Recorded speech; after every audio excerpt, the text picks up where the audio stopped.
He had me conveyed to a tower in the palace, to which there were 20 flights of stairs, and a door to each, of which my father kept the key, so that none came near me without his consent.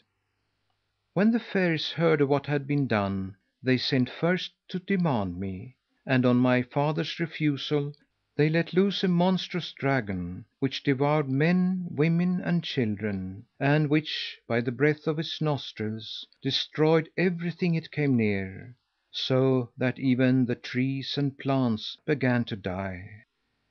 The grief of the king was excessive, and finding that his whole kingdom would in short time be reduced to famine, he consented to give me into their hands. I was accordingly laid in a cradle of mother of pearl, ornamented with gold and jewels, and carried to their palace, when the dragon immediately disappeared.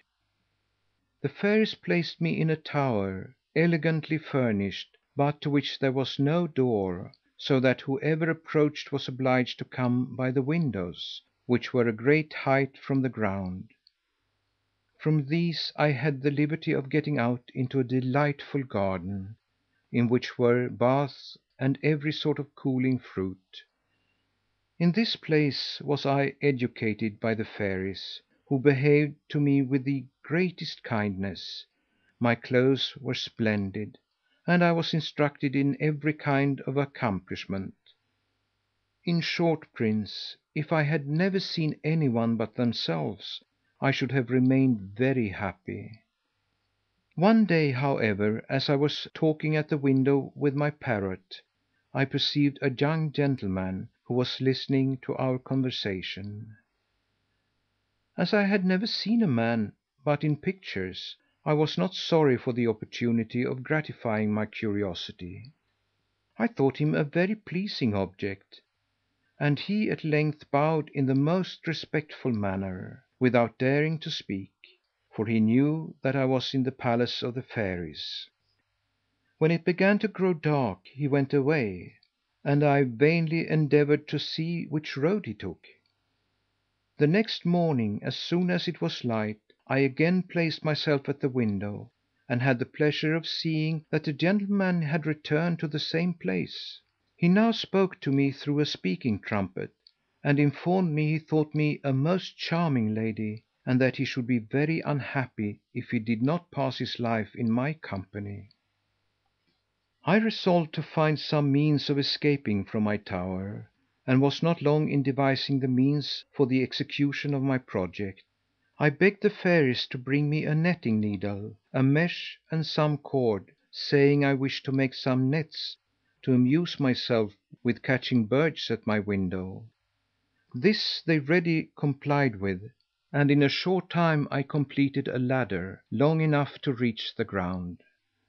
I now sent my parrot to the prince, to beg he would come to the usual place, as I wished to speak with him. He did not fail, and finding the ladder, mounted it, and quickly entered my tower.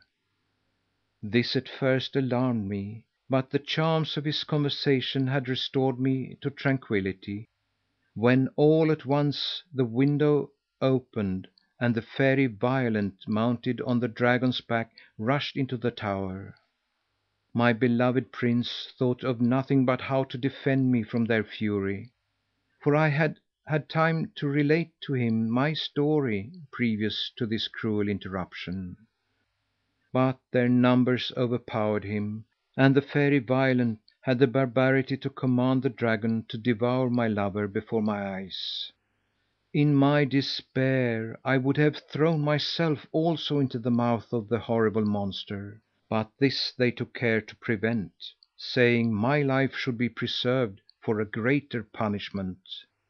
The fairy then touched me with her wand, and instantly I became a white cat.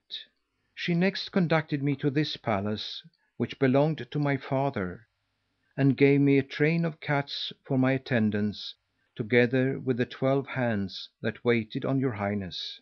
She then informed me of my birth and the death of my parents, and pronounced upon me what she imagined the greatest of maledictions, that I should not be restored to my natural figure until a young prince, the perfect resemblance of him I had lost, should cut off my head and tail. You are the perfect resemblance, and accordingly you ended the enchantment. I need not add that I already love you more than my life. Let us therefore hasten to the palace of the king your father, and obtain his approbation to our marriage."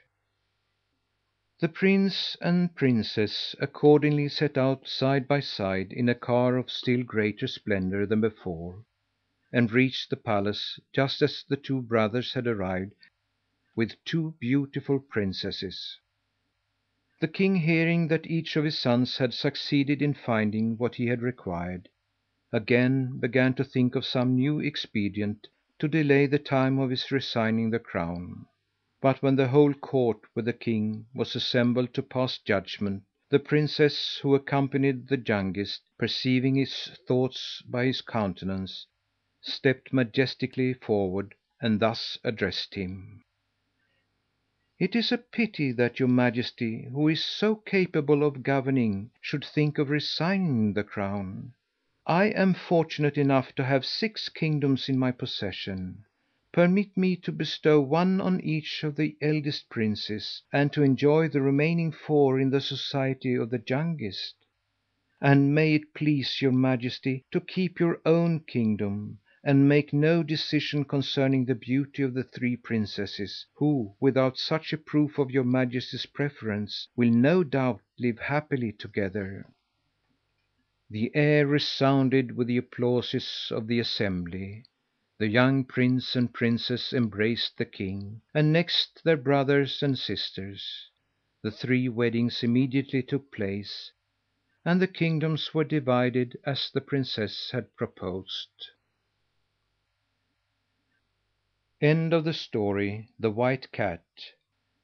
Read by Lars Rolander.